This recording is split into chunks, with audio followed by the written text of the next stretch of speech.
روغن ها یکی از اجزای مواد غذایی هستند که همه ما روزانه از آنها استفاده می کنیم. اگر میخوای بدونی که چه روغن هایی برای سلامتی مفید هستند و این دو بازیگر یعنی خانم سحر ولدبگی و آقای نیما فلاح مصرف چه نوع روغنی رو توصیه کردند و آیا این توصیه درست بوده یا نه، این ویدیو رو ببینید. برای اینکه با ویژگی های انواع روغن ها آشنا بشیم لازمه بدونیم اسیدهای چرب اشباع شده و اسیدهای چرب اشباع نشده چی هستند. روغن ها در حالت طبیعی به صورت مایع هستند. برای افزایش پایداری روغن ها در مقابل عوامل محیطی مانند آفتاب، حرارت و تغییرات هوا و سهولت در حمل و نقل روغن ها در کارخانه ها این روغن های مایع رو به روغن های جامد یا نیمه جامد تبدیل می کنند. برای تبدیل روغن های مایع به جامد هیدروژن به روغن مایع اضافه میشه که بهش میگن عمل هیدروژناسیون.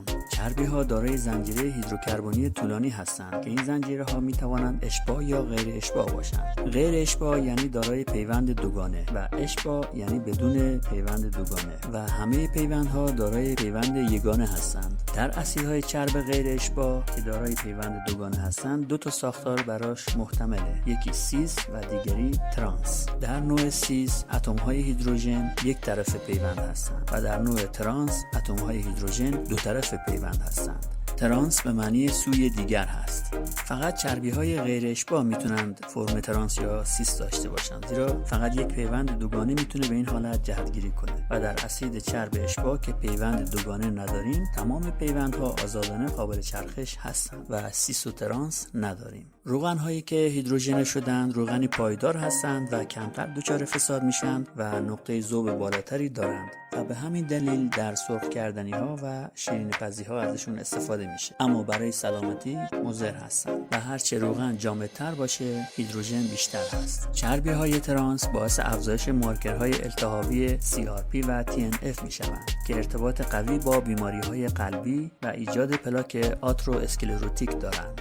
چربی های ترانس HDL یا کلسترول خوب را در بدن کاهش و باعث افزایش LDL یا همون کلسترول بد در بدن میشوند و خطر بیماری قلبی عروقی و سکته قلبی و مغزی رو افزایش میدن. چربی ترانس عامل بروز سرطان ها نیز هست. اکثر روغن های مصرفی در تهیه کیک ها، شیرینی ها، غذاهای سرخ شده و پاپ کورن ها و پیتزا ها از نوع ترانس هستند و مضر برای سلامتی هستند. روغن های نباتی جامد مضرترین روغن های بازار ایران هستند چون مقدار زیادی اسیدهای چرب ترانس در آنها وجود داره. روغن های مایع برای استفاده در انواع سالادها، برنج‌ها و خورش‌ها مناسب هستند، اما برای سرخ کردن غذا لازم از روغن‌های مایع مخصوص سرخ کردن استفاده بشه. بهترین روش پخت غذا بخار پز کردن هست و مصرف کمتر غذاهای سرخ شده توصیه میشه.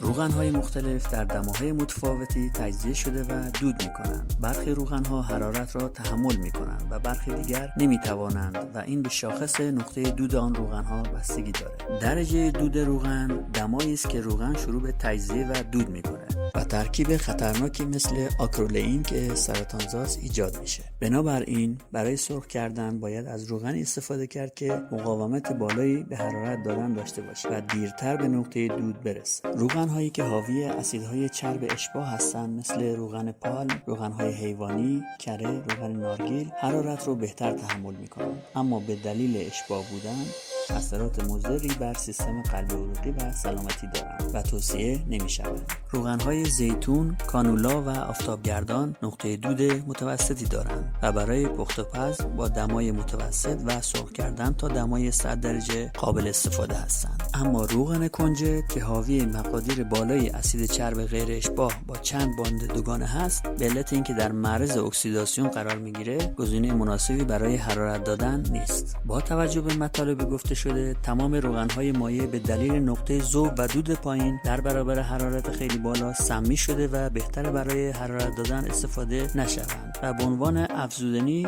در سالاد و پلو و خورش استفاده شوند. خب قبل از ادامه مبحث ممنون میشم که ویدیو رو لایک کنید. لازمه که اشاره کنم که خانم سحر ولدبگی و آقای نیما فلاح که از بازیگران سینما هستند در تبلیغاتشون در مورد روغن‌ها استفاده از روغن مایع رو توصیه کردن. روغن کنجد با کاهش چربی‌های خون، خطر بیماری قلبی رو کاهش میده. روغن کنجد حاوی ماده آنتی اکسیدانی به اسم لیگنانس هست که در پیشگیری از افزایش فشار خون و بیماری قلبی مفیده.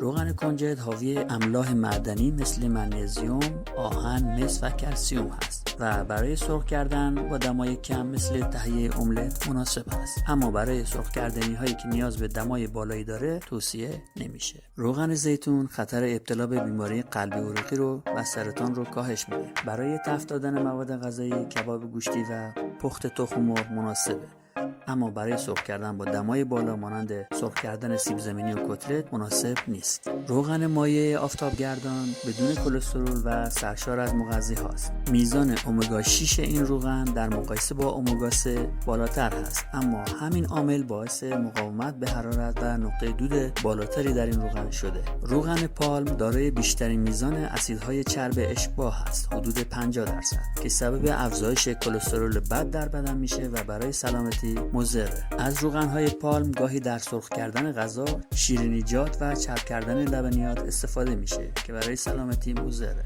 روغن نارگیل 92% چربی اشباع داره و مضرترین روغن برای بدن انسان هست. برای حفظ سلامتی پیشنهاد میشه که روغن‌های جامد از سبد غذایی حذف و مصرف شیرینی، کلوچه، چیپس و پفک، سیب زمینی سرخ کرده و فست فودها کاسته بشه و یا کاملا حذف بشه. خب حالا یک سوال، به نظر شما چربی ترانس برای بدن بدتر هست یا چربی اشباع شده؟ ممنون میشم نظرتون رو کامنت کنید. در ویدئوی بعدی در مورد روزه‌داری در بیماران دیابتی صحبت میکنم. بدرود.